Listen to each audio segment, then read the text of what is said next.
Arratsaldean ikusle, zer moduz, ongi etorri bertan berri albistegira. Gaur maiatzak 16, astelena, eta hoxe dira gaurko astelehen honek utzi dizkigun lerroburu nagusiak. Aji eta Janguas UPN-ren zerrendaburu izanen dira Espainiako bozetarako. Epaiketa politikoekin amaitu beharra dagoela aldarrikatu dute Ezkaba mendiko gotorlekuan. Sakabanak eta amaidadin eskatzeko protesta egin du Sarek Iruñan. Bi lagun atxilotu dituzte Iruñan sexu eraso bat egitea egotzita. Omenaldia izan da Kasedan 1996an fusilatutako 3 bizilagunak gogoratzeko. Uharteko festetan ez da pikantxarik izanen. Gazte boterearen inguruko jardunaldiak antolatu ditu Iruñerriko gazte mugimenduak. Osasunak golik gabe berdindu du Bilbao Atletiken aurkako norgehiagokan. Kantu eta hitza musika zikloa hasiko da ostegunean euskarazko 7 kontzertu eskainiz. Albisteekin hasteko hurrengo ekainaren 26an izanen diren Espainiako hauteskundeak hizpide ditugu gaurkoan. UPNek lehenengo aldiz hauteskunde primarioen bidez aukeratu ditu Espainiako gorteetarako hautagaiak. Militanteek Inigo Aji aukeratu dute Kongresurako zerrendaburu. Senaturako aldiz, Patxi Janguas izanen da buru.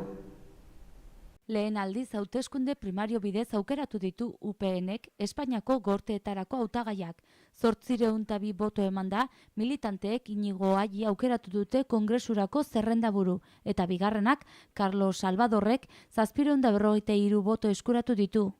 Atzerago geratu dira Carlos García Danero, Ana María Ruiz de Arriba eta José Manuel Méndez López. Senaturako Patxi Janguas izango da zerrendaburua 727 boto eskuratuta. Jero Gomez zen beste hautagaia eta 380 boto jaso ditu. Alderdiko kideek aukera zuten Kongresuko zerrendetara aurkezten ziren 5 hautagaietatik gehienez 3 botoa emateko eta senaturako 2etatik bakarra bozkatzeko. Guztira 1022 kidek bozkatu dute. Ohar batean UPNeko idazkari nagusi Yolanda Ibañezek esan du alderdiak barne demokrazia lezio bat eman dutela. Epaiketa politikoekin amaitzeko eskatu dute ehunka lagunek Ezkaba mendiko gotorlekuan. Iturrama eta Antxoaingo Libre ekimenak antolaturik 200 lagunek bat egin dute epaiketa politikoak amaitzeko Ezkaba mendira antolatu zen ibilaldian. Ekitaldian, maiatzak 17an, hau da bihar, 9 Euskal Herritarren kontra abiatuko den epaiketa politikoa salatu zen, non Antxoaingo Rosa Iriarte eta Iturramako Eneko Konpain zenbaituko dituzten. Azken asteotan erakundetan, unibertsitatean, kalean, herrietan eta auzoetan ekitaldi ugari egin dituzte epaiketa politikoekin amaitzeko eta salbuespen legediaren abolizioa eskatzeko. Honekin batera torturak badirela onartzea eta inpugnitatearekin amaitzea ere eskatu dute. Eta guztia ulertzeko ezinbestekoa den jendartearen konpromisoa eskatu dute. Eta Sarek ere protesta egin du asteburuan Sakabanak eta amaidadin eskatzeko. Giza eskubideen trenari bagoi bat gehiago batu nahi dio Sarek eta horretarako presoen eskubideen aldeko mobilizazioa egin berri dute Euskal Herriko hainbat txokotan. Metafora trena eta hain zuzen ere tren bat irudikatuz elkartu dira herritarrak asteburuan Iruñeko San Francisco plazan. Bagoia konpromisoz bete eta kaleetara, lantokietara eta Europako bihotzera eraman nahi ditu Sarek. Eta 2 lagun atxilotu dituzte Iruñean ustez 20 urteko neska bati sexu erasoa egitea egotzita. Iruñeko udaltzaingoak 2 pertsona atxilotu zituen atzo goizaldean 20 urteko neska bati ustezko sexu erasoa egiteagatik Donibane auzoan. Gertaera goizeko 3 laurden gutxi aldera jazo zen, kale erdian udaltzaingoak berak plazaratu zuen oharrak zioenez. Telefono dei baten bidez, San Roque kalean izandako ustezko eraso sexual baten berri eman zioten poliziari. Bertara, udaltzaingoaren 4 auto gerturatu ziren eta erasoa jasan zuen neska beste neska batzuekin batera aurkitu zuten. Inguruan, zegoen jendeak erasotzaileetako bat harrapatzea lortu zuten agenteak lekura iritsi bitartean. Horrez gain, beste erasotzailearen deskripzioa eman zuten eta hori dela eta handik gertu aurkitu ahal izan zuten aparkatuta zeuden autoen artean gordeta. Atxilotuak Iruñan eta Eguesibarren bizi diren 26 eta 21 urteko 2 gizonezko dira. Hurrenez hurren polizia etxera eraman zituzten eta epaiaren esku noiz geratuko zein daude. Asteburuan izandako sexu eraso hau salatzeko elkarretaratzea eginen da arratsaldeko 8etan Golem Zinematako Tramontana monumentuan. Eta aurrera eginen dugu albisteekin. 1936an fusilatutako 3 bizilagun omendu dituzte asteburuan Kaselan. Kaselako 3 bizilagun omendu dituzte larunbatean. Kolpe militarrean hil zituzten eta iaz euren gorpuzkinak aurkitu zituzten Lezaunen. Horren harira hileta duina egin diete herritarrek. Kolpe militarrean hil zituzten Marcelino Ginda Martínez eta Alfonso Ginda Pérez, identifikatu gabeko beste 3. baten gorpuzkina ere lurperatu zuten. 2018ko ekainean atera zituzten lurpetik Aranzadi ikerketa taldearen eskutik. DNA frogak egin zizkieten eta identifikatzeko aukera eskaini zien horrek. Kasedako udaletxean izan zen omenaldiaren unerik hunkigarrienetakoa. Nafarroako gobernuko eledunek 3 fusilatutakoen gorpuzkinak eman zizkieten senitartekoei, eta gorpuzkinak herriko hilerrian lurperatu zituzten modu duinean. 1936ko uztailaren 28an hil zituzten, eta Lezaunen agertu ziren iaz. Marcelino Ginda UGTko afiliatua zen eta nekazaria. 59 urterekin hil zuten. Alfonso Ginda UGTko sindikatuko idazkaria zen. 54 urterekin fusilatu zuten. 3. identifikatua ez egon arren, DNA frogen arabera 24 edo 25 urteko gaztea zen. Eta aurten uharteko festetan ez da bigantxarik izanen. Herri galdeketa egin dute eta 78,8%ak ezezko botoa eman dute. 728 bizilagunek hartu dute parte herri galdeketan. Bigantxak herriko festetan nahi ote zituzten galdetu diete herritarrei. Erraldoatutakoen eta 16 urtetik gorakoen 14% eman du botoa, gehienak ezezkoak 78,8%. Aintzat hartuko dute emaitza uharteko udalean eta jaietan ez dituzte bigantxak izanen. 5.238 bizilagun ziren hautesontzietara deituak eta 728 izan ziren parte hartu zutenak. 574 boto bigantxak askatzaren aurka azaldu ziren eta 153 aldekoak. Boto txuri bat ere izan zen. Gazte boterearen inguruko jardunaldiak antolatu ditu Iruñe herriko gazte mugimenduak. Jardunaldi hauek maiatzaren 30etik ekainaren 11 arte izanen dira. Eraikuntza lanetan ari gara dinamikan parte hartzen ari diren gazteak, beste batzuekin elkartu eta gazte boterea sortzeko xedez antolatu dituzte ate joka datozen jardunaldiak. Maiatzaren 30ean gazte boterearen inguruko hitzaldi batekin hasiko dira. Berriozarren izanen da zita, Taupaka gaztetxean arratsaldeko 6:30. 30ean aldiz etxebizitza hartuko dute hizpide eta ekainaren 1ean feminismoa. Egitarau osoa irakurri daiteke jardunaldietarako prestatu duten webgunean. Gogoratu beraz, maiatzaren 30etik ekainaren 11 arte iraunen dutela jardunaldi hauek. Gaiak askotarikoak izanen dira, esaterako feminismoa, prekarietatea eta ekologismoa. Eta kiroletan Osasuna golik gabe berdindu du Bilbao Atletiken aurkako norgehiagokan. Playoff postuetan jarraitzen dute, baina igoera zuzenetik urrun. Bilbao Atletikek eta Osasunak golik gabe berdindu dute San Mamesen eta puntu bana eskuratu du talde bakoitzak. Emaitza honek ordea ez dio talde nafarrari balio izan. Gorritxoak playoff postuetan jarraitzen dute, baina igoera zuzenetik urrunago, 7 puntura hain zuzen ere. Lehen zatia parekatua izan zen, talde bakoitzak abagune bane izan zuen. 6. minutuan Nauzet Atezainak Bilbao Atletiken gola eragotzi zuen, Guarrotxenari buruz-burukoa irabazita. Nauzetek beste buruz-buruko bat aterazion Guarrotxenari. Bigarren zatian Osasunak izan zituen abagune honenak. Jonander Atezainak erantzun bikaina eman zion Roberto Torresen jaurtiketa indartsuari, eta 80. minutuan Olabidek jokaldi bikaina egin eta bere jaurtiketa gutxigatik kanpora joan zen. Partida amaitzeko 5 minutu falta zirenean, Bilbao Atletikek abagune ona izan zuen, baina Nauzetek gola eragutzi zuen Jurgiren jaurtiketa desbideratuta. Amaieran, golik ez San Mamesen eta puntu banaketa.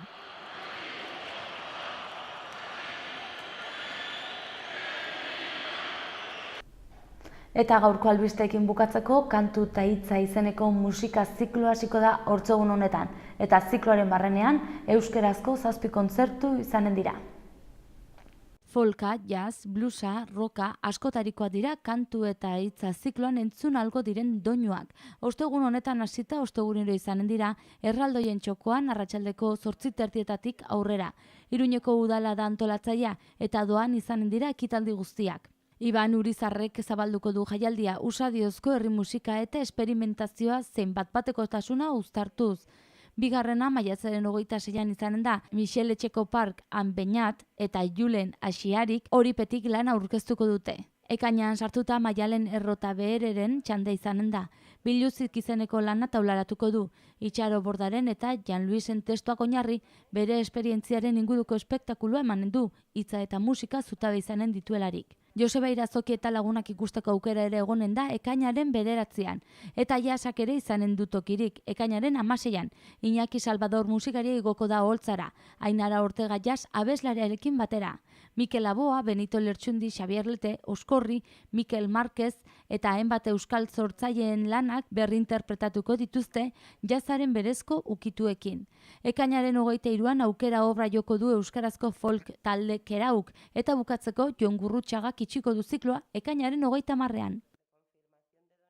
Eta hausi izan da dena gaurko, zumi esker zuen arretagatik eta astelen ona izan. Eta orain nazioarteko albisten berri izanen duzue mundura begiran. Eta horren ondotik, eguraldiaren iragarpena. Bertzerik ez, bihar arte.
Goizean lanbroa eta lainoa sortu dira Iruña eta inguruetan, goizean zehar haizea aldakor ibiliko da eta zerua hodeitsu agertuko zaigu, baina arratsalde erdialdera hodei sarea desegiten joango da pixkanaka, hegoaldetik hasieran eta goruntz pixkanaka, giro eguzkitsua zabalduz iparralderaino.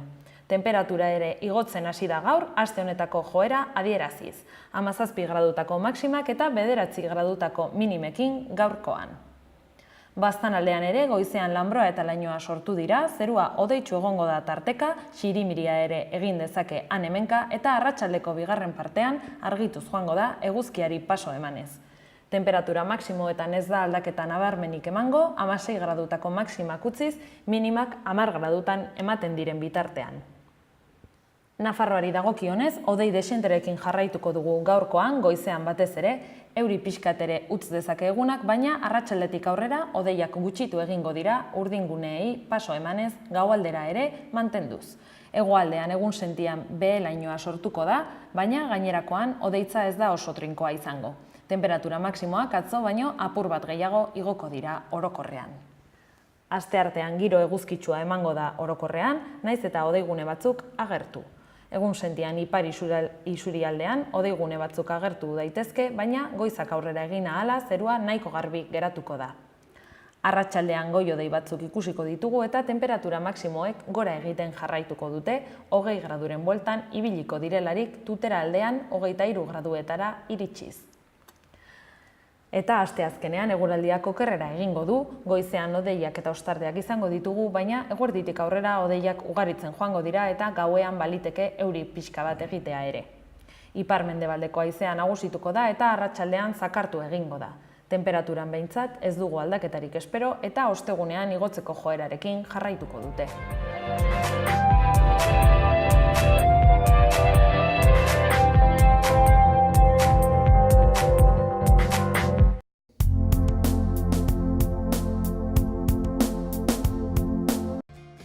Iruñan La Cabaña desguazeak berme osoko eta konfidantzazko ordezko piezen salmenta. Behar dituzun, pieza guztiak aurkituko dituzun. Ibilgailu bilketa zerbitzua eskaintzen dugu. Profesional eta langiletara autoen piezak debalde eramaten ditugu. La Cabaña desguazean istripu izandako ibilgailuen tasazio altuena eskaintzen dugu. Profesional eta partikularrentzat arreta personalizatua. Informa zaite 948-303-303 telefono zenbakian. Aldako lanen lan vertikaletan espezializatuak gara, sarbide zaileko tekniketan adituak, esperientzia eta formazio tekniko zabala eta homologatua dugu. Gure zerbitzuak modu konbentzionalean, baina denbora gutxiagoan eta ekonomikoagoak dira. Aldako lanen, gure zerbitzura eta kalitatearekin konpromezu handia dugu. Bisita ezazu gure web orrialdea eta ikusi eskaintzen ditugun zerbitzuak. Urteko 365 egunak 24 orduz zure zerbitzura egongo gara. Aldako lan, zure lana errasten espezializatuak. Gipuzkoako Tolosaldean, Leaburu herrian, inguru aldapatsu bezain politean kokatua dago Mahala baserria. Bertan ekoiztu eta elaboratzen dira hainbat esneki eta txerriki, hasi gazta eta jogurretatik eta txorizo eta urdaiazpiko onduetaraino. Baserritik bezeroaren ganaino zuzenean iristen dira produktuak, modu naturalean eginak dira. Beraz, benetan, produktu osasuntsuak konsumitzeko aukera ematen du Mahalak, eta goxo-goxoa gainera. Jan Baserritik. Gure lurreko larre gozotik, nator zuzenean. Zuretzat esneki bihurturik modu naturalenean.